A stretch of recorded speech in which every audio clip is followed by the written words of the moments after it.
I bought my parents a $425,000 seaside home for their 50th anniversary.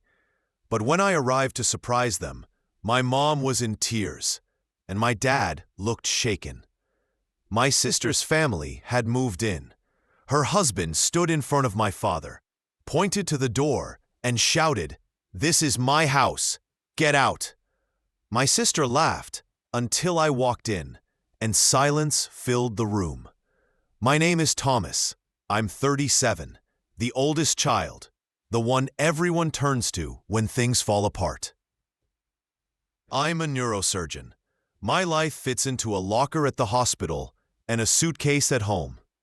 My schedule runs on 4 a.m. pages and precise time blocks. I don't drink much. I run when I can. I save nearly everything I earn because I grew up hearing, "We'll see next month." I was the kid who tried to calm the chaos, telling mom at 10 years old, "It'll be okay," while she cried over unpaid rent. I learned the taste of fear and the skill of being useful. 2 weeks ago, my parents reached 50 years of marriage. I wanted them to finally have something permanent. A home where the air smelled like salt, the floors didn't creak, and nothing reminded them of secondhand furniture or overdue bills. I found a small blue house by the ocean, a little crooked but warm. White deck, 2 palms in front, windows that sang when the wind came through the bay. Price tag, $425,000. I bought it in their names, set up the bills, stocked the fridge, and hid a note in the silverware drawer that said, "For lazy mornings and loud laughter. Love, T."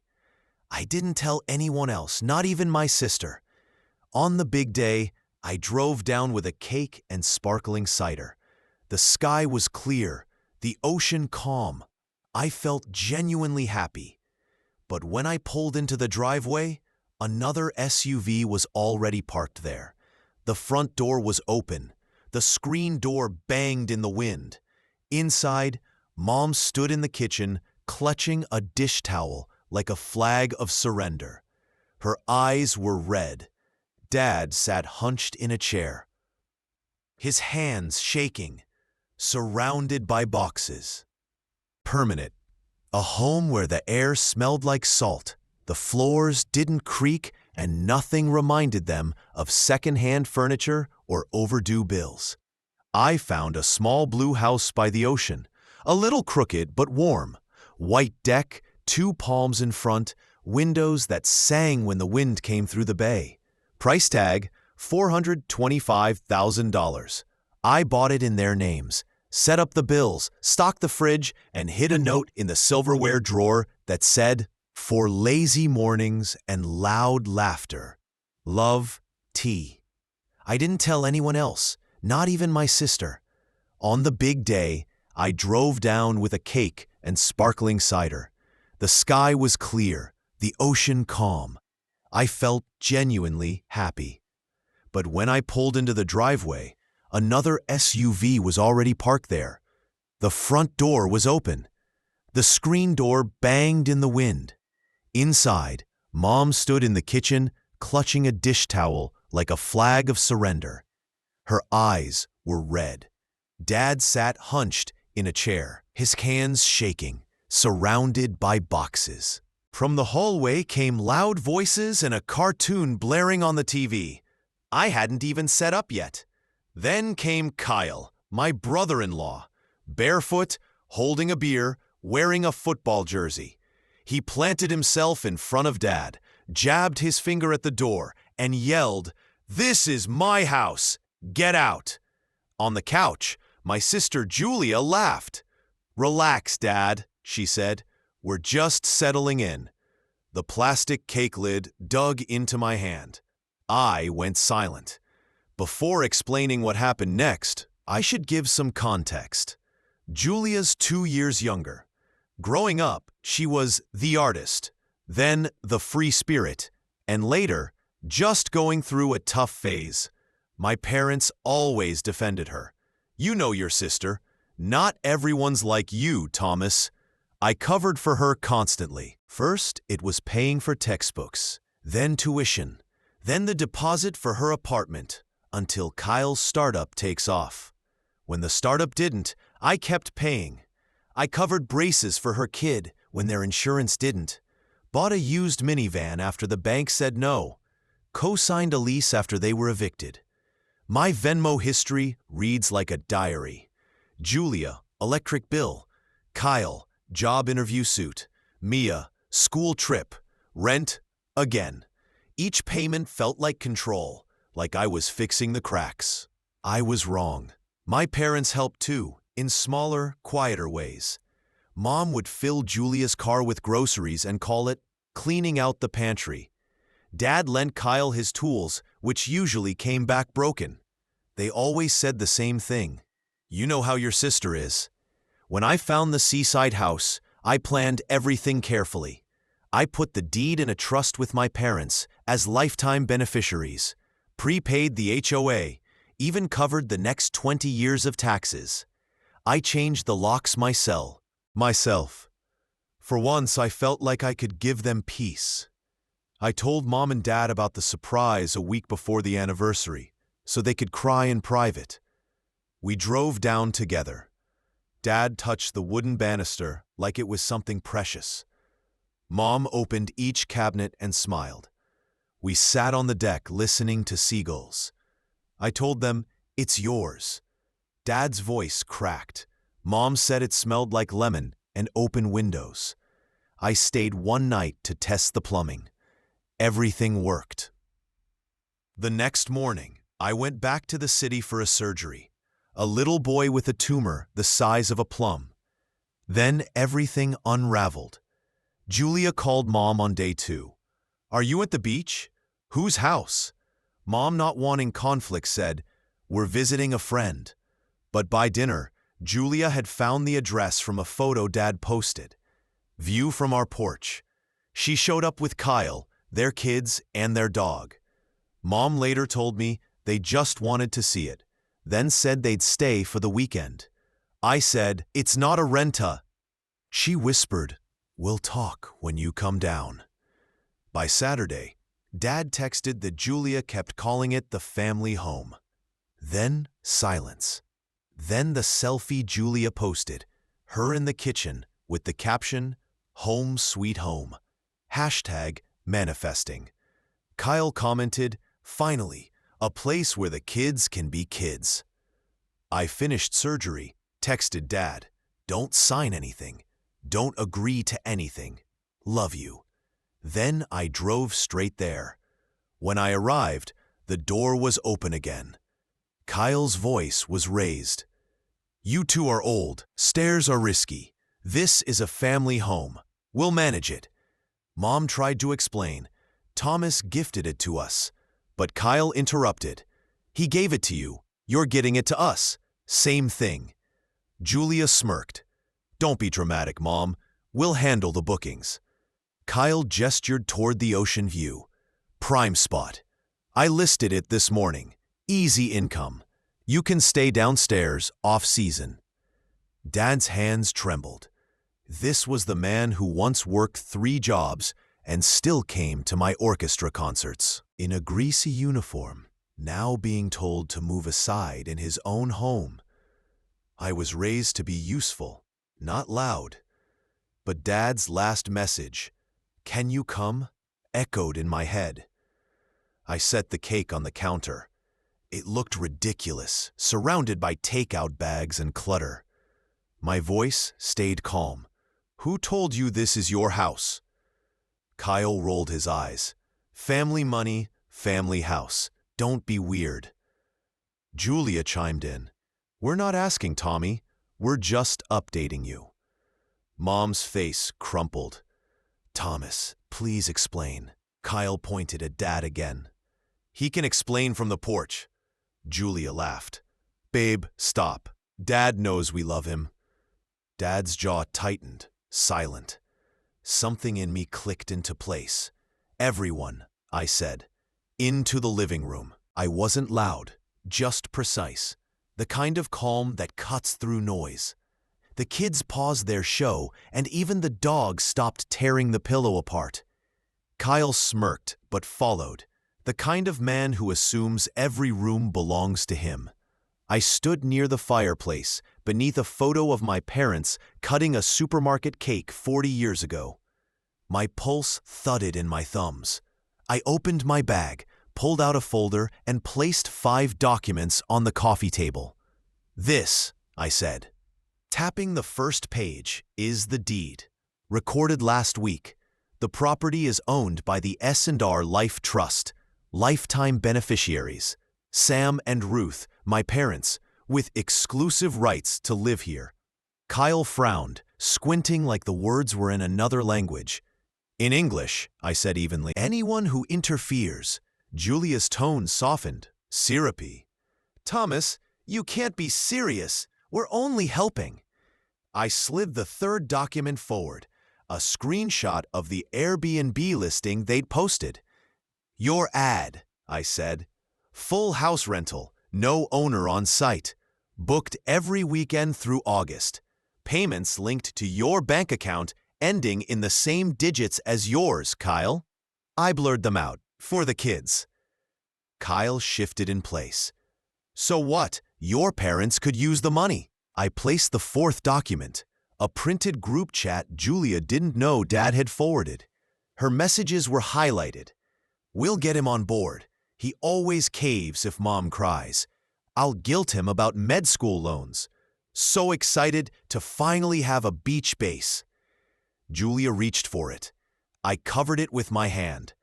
Then I placed the fifth, a laminated copy of the HOA rules, and pointed to the line, "No short-term rentals allowed." "Here's what's going to happen," I said calmly. "You're going to pack your things today, delete the Airbnb listing, message every guest, and issue full refunds. You'll apologize to Mom and Dad for scaring them in their own home. Then you'll leave the house key on this table." Julia blinked, then laughed, a high, sharp sound. "Or what, Tommy?" "Or," I said, "I'll fulfill my duty as trustee." Kyle took a step forward. "Duty this," he said, puffing out his chest like a teenager. Mom whispered, "Kyle, please. I don't like shouting." I didn't raise my voice. "Good," I said quietly. "I prefer precision." I set my phone on the table, screen facing up. On it were drafted emails, one to the HOA board with attachments, one to their attorney, and one to the county recorder, including the Airbnb link and a request to flag the property for illegal use. A text thread was open with Victor, a locksmith parked 2 houses down. I'd called him on my drive here, right after Dad texted. About the confusion. Kyle's posture shifted. "You wouldn't." "I would," I said. "And I already did." Julia turned to Mom. "Tell him, Mom. Tell him this is family." Mom didn't look at her. She looked at me. "Thomas," she said, her voice trembling, "do what you need to do." Kyle's expression hardened. He pointed toward the door again, the same gesture that started all this. "Old man out." I stepped between him and my father. My hands stayed steady. I've held human brains that pulse like small birds. This was nothing. "Point at my father again," I said quietly. "And the only door you'll walk through is the one Victor locks behind you." Silence. Not even the cartoons played. Julia tried one last angle. "You're heartless," she said. "You're abandoning your family." I exhaled slowly. "No," I said. "I'm done being your wallet. That's not abandonment. It's a boundary." Kyle muttered under his breath. He lunged for the folder, maybe to grab the deed, maybe to tear up paper like that could undo a trust. I calmly gathered the documents, tucked them away, and turned to my father. "Dad," I said, "do you want to stay in your living room?" He swallowed hard. "Yes. Then everyone who doesn't live here should start packing." No one moved. Then the doorbell rang. Victor, the locksmith, right on time. It took 3 hours, because undoing chaos always takes longer than creating it. Victor changed the deadbolt, while Kyle threw a quiet tantrum in the driveway, muttering at Julia, kicking at the curb, making calls about legal matters. The dog barked itself hoarse. The kids moved quietly, embarrassed, stuffing clothes into bags while watching me, expecting me to lose control. I didn't. I sat at the kitchen table with Mom and made tea in the kettle I'd bought her. She kept dabbing her eyes. "I didn't want to tell you," she said softly. "I thought we could fix it." They came in. They said it would make things easier.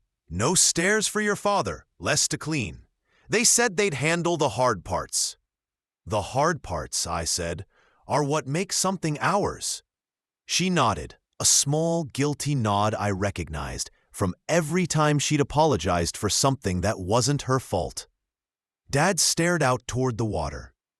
"I thought I'd be stronger," he said. "I should have told them to leave." "You called me," I said. "That was the strong part." In the living room, I opened my laptop, connected to my hotspot, and canceled every illegal booking. Each guest received a refund and a note. Listing removed by owner. For one who threatened to leave a review, I attached the HOA rule. I also drafted a short letter to the neighbors. "If you noticed extra cars, there was a misunderstanding. There will be no short-term rentals at 24 Seaside." Julia tried to spin it several ways. "First attempt, we were just excited for them," she said, sitting on a packed suitcase. "I wanted the kids to spend more time with their grandparents. You know how busy you are." Second attempt, "It makes sense, really. You're never here. They're getting older. We're the ones with energy." Third attempt, when I didn't respond, turned sharp. "You think money makes you the parent, Thomas? You buy things so you don't have to be a person." "I bought a home for our parents," I said. "Not a pass for you to take it." She flinched, then went cold. "You'll remember this," she said. "I hope so," I replied. Kyle refused to hand over the key.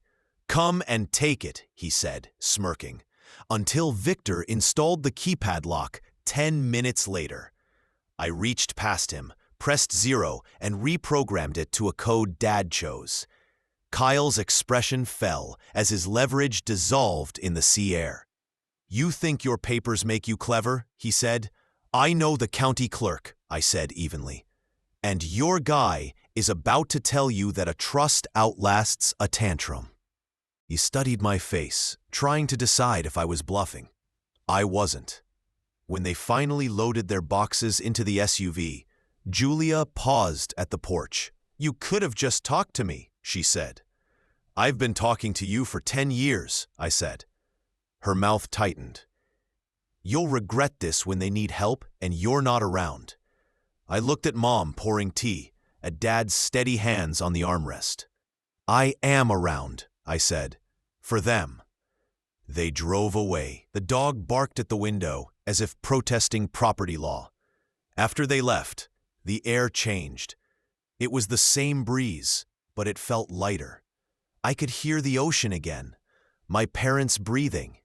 I walked through each room with a trash bag, picking up juice boxes, a plastic tiara, mismatched socks.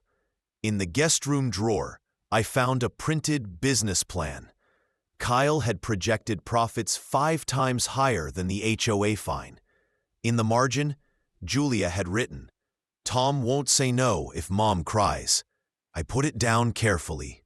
It felt sharp. Mom kept apologizing for the mess. I kept saying, "It's just crumbs." When the sun dipped, Dad took my arm.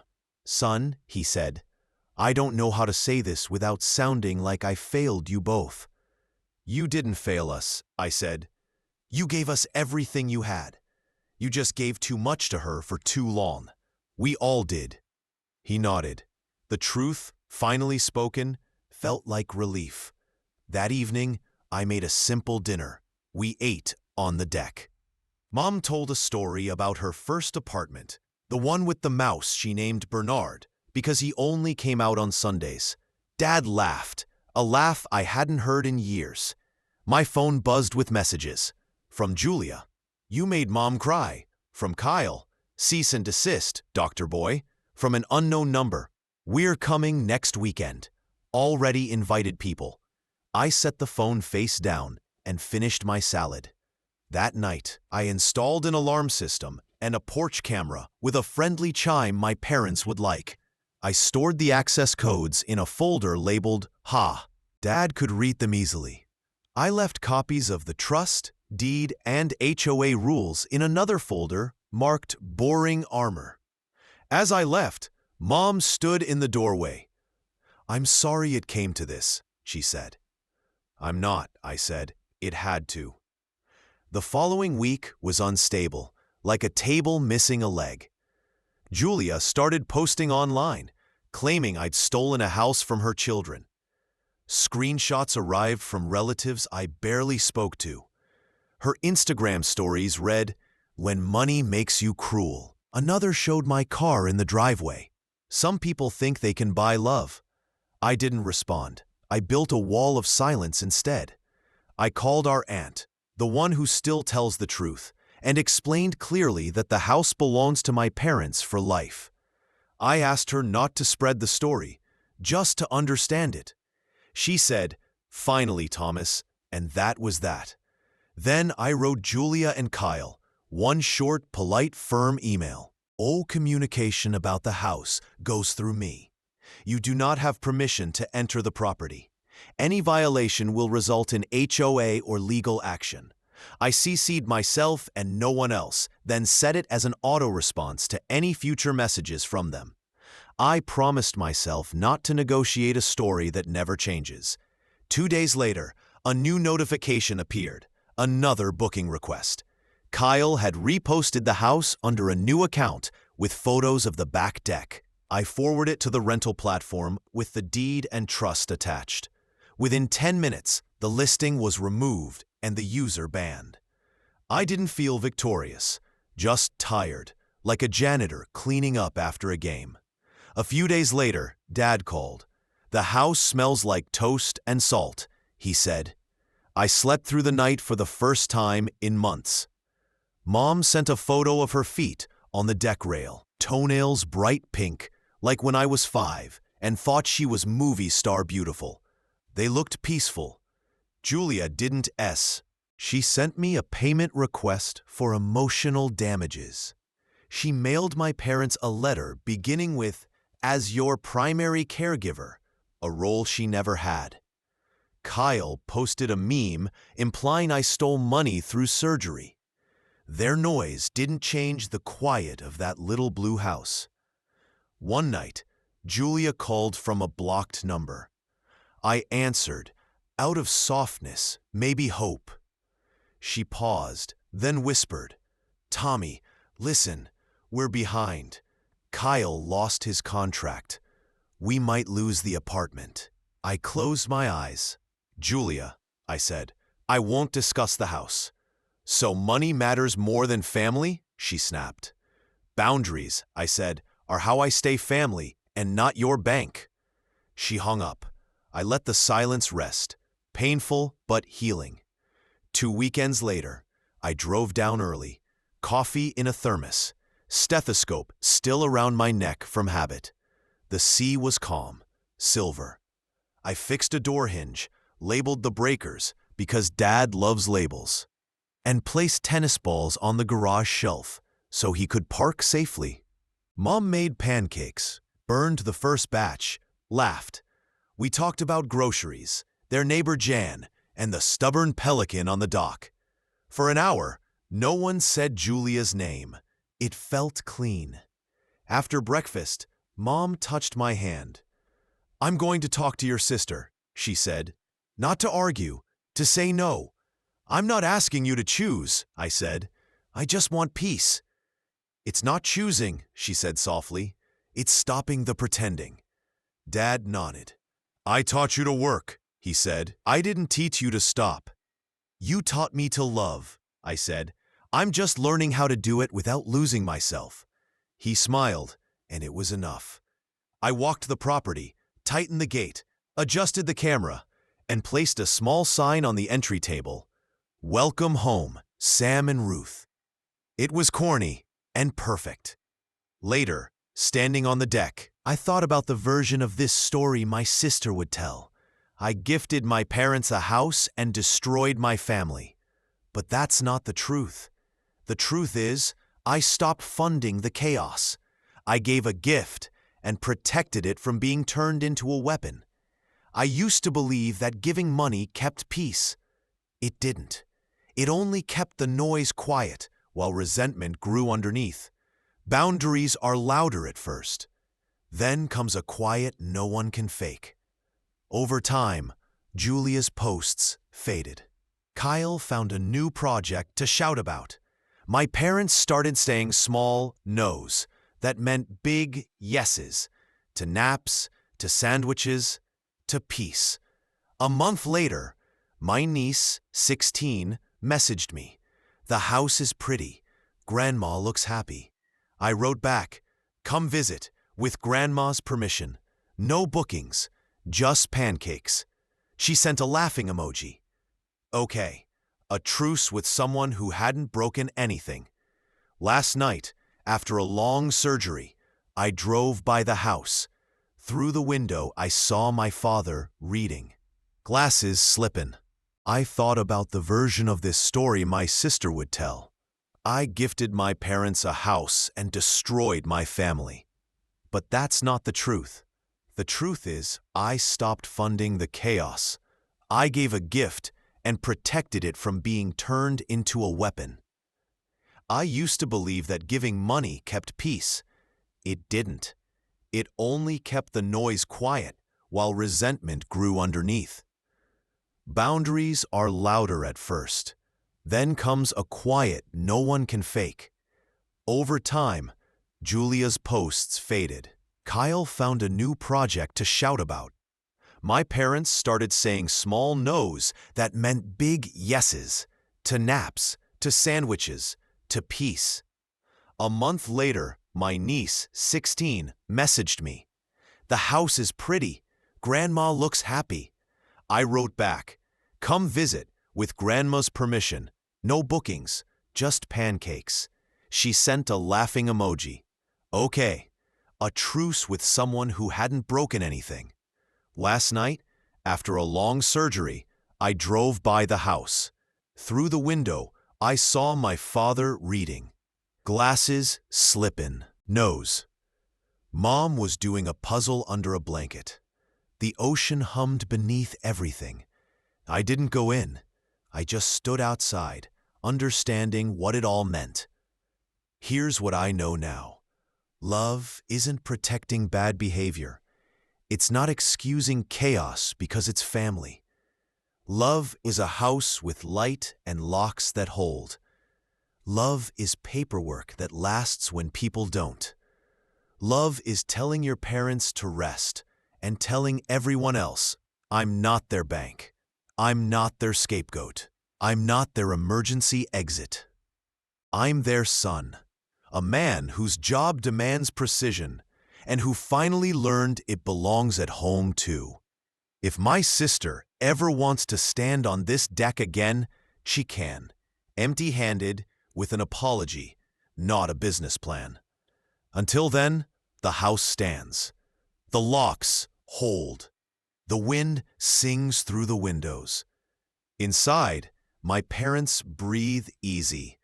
That's the point, if there is one.